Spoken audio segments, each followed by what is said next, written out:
원장님, 우리 아이 학원에서는 수업도 열심히 듣는 것 같고 숙제도 열심히 하고 이번에는 제대로 해보겠다고 관리형 독서실 등록도 해달라고 하더라고요. 그래서 등록도 해줬는데 안 빠지고 잘 나가는 것 같은데 또 집에 와서도 보면 새벽까지 공부하고 하는데 막상 시험만 보면 그것만큼 성적이 안 나오네요. 너무 답답해서 물어보면 심하게 긴장해서 머리가 백지가 되었다고 하는데요. 열심히 한 것 같아 또 나무랄 수도 없고 답답합니다. 또 다른 학생으로는 평소에는 잘 맞추고 학원에서도 잘하고 있다고 하는데 막상 그 문제가 시험에서 나오면 다 틀려서 옵니다. 계산 실수라고는 하는데 야, 실수도 실력이야 라고 해봤자 들으려고 하지도 않아서 답답합니다. 이런 어머님들이 많으실 겁니다. 오늘은 이런 학생들의 특징 4가지와 해결책에 대해서 말씀드리도록 하겠습니다. 첫 번째, 계산 실수가 많거나 또는 문제를 잘못 읽어서 틀리는 학생들입니다. 사실 수학시험에서 점수가 잘 안 나오는 가장 많은 케이스인데요. 먼저 계산 실수가 많은 학생들의 시험지를 보면 연산을 다 머릿속으로 한 흔적이 보입니다.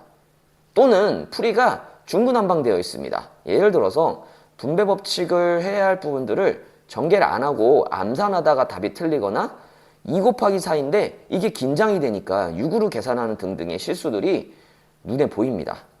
이런 학생들은 평소에도 문제 풀 때 손으로 하나하나 써서 연산하는 것이 귀찮아서 머리로 풀었을 가능성이 상당히 높은데요.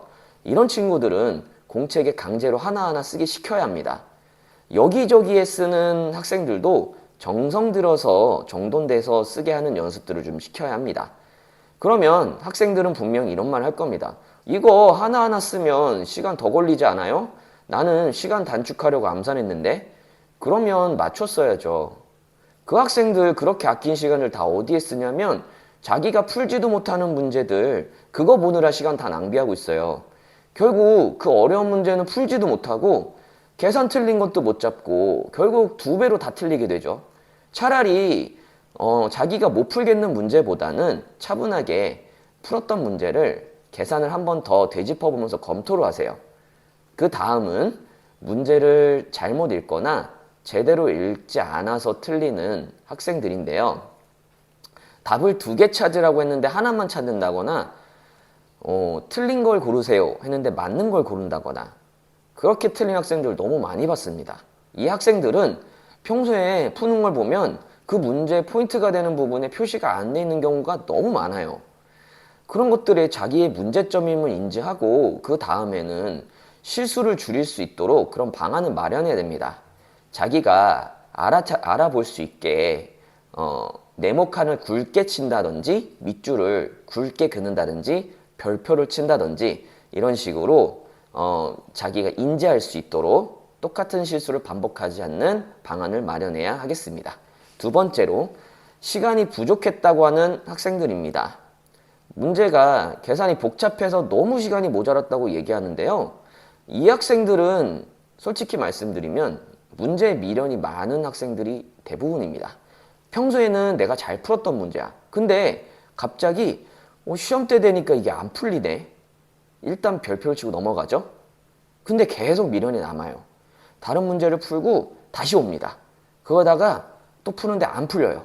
그럼 넘어갔다가 또 다시 와요. 그러다가 시간 날리는 경우를 너무 많이 봤습니다. 계속 생각이 나니까 다음 문제에 집중을 못해요. 아쉬우니까. 이런 친구들은 미리 이런 것까지 고려를 해서 전략을 좀 세웠으면 합니다.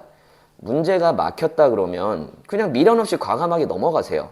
그러다가 시간이 남으면 다시 보면 되니까 차라리 미련을 숙제할 때 가지세요. 숙제할 때는 조금 모르면 고민해보다가 넘어가면서 시험 때는 반대가 되죠. 이 문제를 풀 때 얼마나 시간이 걸리고 얼마나 시간을 단축해야 되는 거는 스스로 고민을 해봤으면 합니다. 3번째는 시험만 보면 너무 긴장해서 머리가 백지가 되는 학생들입니다. 이 학생들이 제일 안타까운 케이스인데요. 보통 이런 경우에는 시험을 잘 봐야 한다는 부담감이 너무 커서 극도로 긴장을 하는 학생들입니다. 물론 우황청시범 같은 약물도 도움이 될 수 있지만 우선 이런 학생들은 스스로 시뮬레이션을 했으면 좋겠어요. 시험날 아침에 일어나서 학교 갈 준비를 하고 시험장으로 가서 자리에 앉아 시험을 보는 모습들을 머릿속으로 계속 시뮬레이션을 해서 익숙해질 때까지 자기가 거기에 있다는 상상을 하면서 조금씩 적응을 하는 식으로 우리가 긴장감을 줄이는 방법을 추천드리겠습니다. 네 번째, 평소에 열심히 하는 것처럼 보이지만 공부하는 척만 했을 가능성이 높다입니다. 어떤 사람이 1년 동안 청소를 한다고 해보세요. 과연 청소하는 법이 안 늘까요?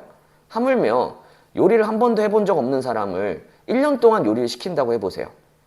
잘은 하지 못하더라도 기본적인 조리 방법은 습득이 가능하겠죠? 하물며 밥 먹고 공부만 하는 학생들이 1년도 아니고 몇 년 동안 공부를 해왔는데 나아지는 게 없다? 이것은 분명 문제가 있지 않을까요? 이전보다 좋아진다는 것은 잘 해야 된다는 의지가 있는 것에서 시작을 합니다.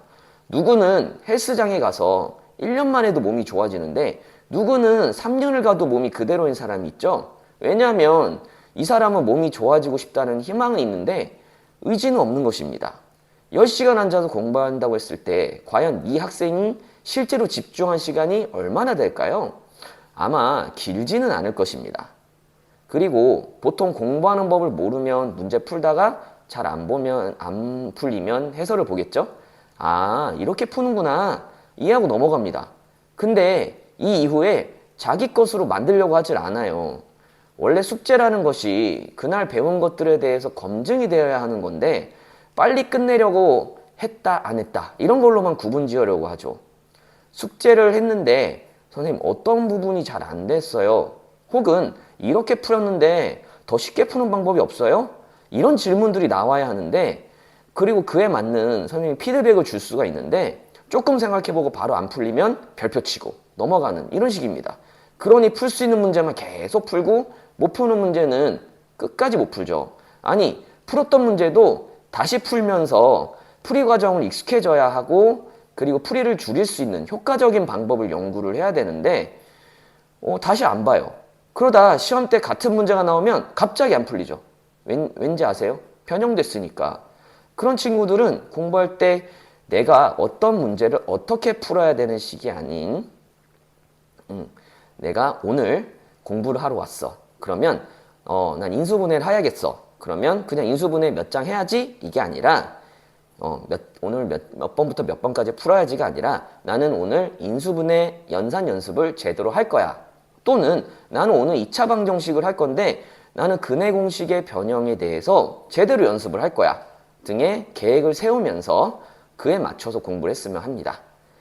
지금까지 시험 노력에 비해서 시험 성적이 많이 잘 나오지 않는 학생에 대한 특징과 해결책에 대해서 말씀을 드렸는데요.